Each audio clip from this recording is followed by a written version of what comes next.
চাওক আজি যিটো গোটেই দিন আমাৰ সমষ্টিৰ পৰা প্ৰায় 1000 কৰ্মীতকৈ অধিক কৰ্মী আমাৰ ওচৰত ফোন কৰিছে নিউজখিনি চাই। এতিয়ালৈকে কোনো মানে এলায়েন্সৰ বিষয়ে এতিয়ালৈকে আমাক কোনো ধৰণৰ এই মানে হাইকমাণ্ডে কোনো ধৰণৰ সংকেত দিয়া নাই। আৰু আমাৰ এটা বিশ্বাস এতিয়ালৈকে বিশ্বাস আছে যে আমাৰ ইয়াত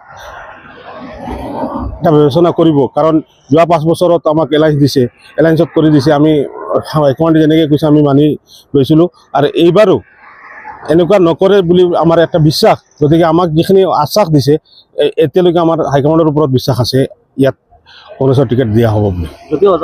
আমি যিহেতু 100% নিশ্চিত নহয় এতিয়ালৈকে যে এই সমষ্টিটো AJPক দিছে বুলি আনুষ্ঠানিকভাৱে এতিয়ালৈকে ঘোষণা হোৱা নাই। আমি যিমানখিনি জানো এতিয়ালৈকে এই সমষ্টিটো কংগ্ৰেছে এৰি দিয়া নাই। সমষ্টিটো লৈ কংগ্ৰেছে নিজৰ স্থিতিত অটল আছে যে কংগ্ৰেছে ইয়াতে প্ৰাৰ্থিত্ব প্ৰদান কৰিব, কিয়নো কংগ্ৰেছে যোৱা আজিৰ পৰা 7 মাহ আগত যিটো পঞ্চায়ত নিৰ্বাচন অনুষ্ঠিত হৈছিল, এই নিৰ্বাচনত এই সমষ্টিৰ 25খন আঞ্চলিক পঞ্চায়ত আৰু 4টা জিলা পৰিষদ, ইয়াৰ উপৰিও কেইবাখনো পঞ্চায়ত কংগ্ৰেছৰ দখলত আছে। আৰু সেই সুবাদতে এই সমষ্টিটো কংগ্ৰেছৰ দখলতে আমি ধৰি ল'ব পাৰোঁ। যোৱা 10টা বছৰত এই সমষ্টিটো যিহেতু যোৱা 21তো কংগ্ৰেছত ইয়াত প্ৰাৰ্থিত্ব প্ৰদান কৰা নাই, AUDF দলক প্ৰাৰ্থিত্ব প্ৰদান কৰিছে। কংগ্ৰেছ কৰ্মকৰ্তাসকলে নতশিৰে মানি দিছে। কংগ্ৰেছ দলৰ হাইকমাণ্ডৰ কথাটো নতশিৰে মানি AUDF দলৰ চিৰাজুদ্দিন আজমল চাহাবক ইয়াৰ পৰা বিধায়ক বনাইছে। ইয়াৰ আমাৰ আগৰ যিটো 2018 চনৰ পঞ্চায়ত নিৰ্বাচন হৈছিল, সেই নিৰ্বাচনতো কংগ্ৰেছৰ ইয়াত ভাল ফলাফল দেখুৱাইছে। 24খন আঞ্চলিক পঞ্চায়ত আৰু প্ৰায় 23খন পঞ্চায়ত দখল কৰি এই সমষ্টিটো কংগ্ৰেছৰ দখলতেই আছিল ব্লকখন। এতিয়া যিটো নিৰ্বাচন হৈছে এইটোতো একে অৱস্থা।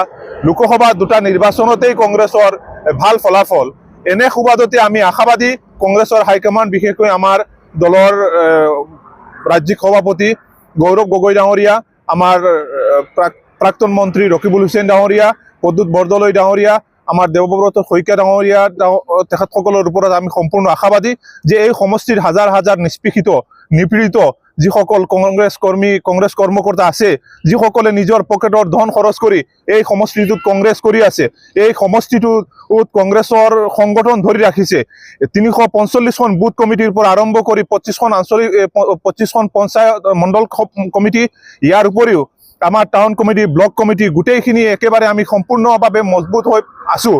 এনে অৱস্থাত এই সমষ্টিটো কংগ্ৰেছে, আমি বিশ্বাস কৰা নাই যে কংগ্ৰেছে এই সমষ্টিটো এটা কোনো সাংগঠনিক তৎপৰতা নথকা, সংগঠনৰ কোনো এটা বুথ কমিটি নথকা এটা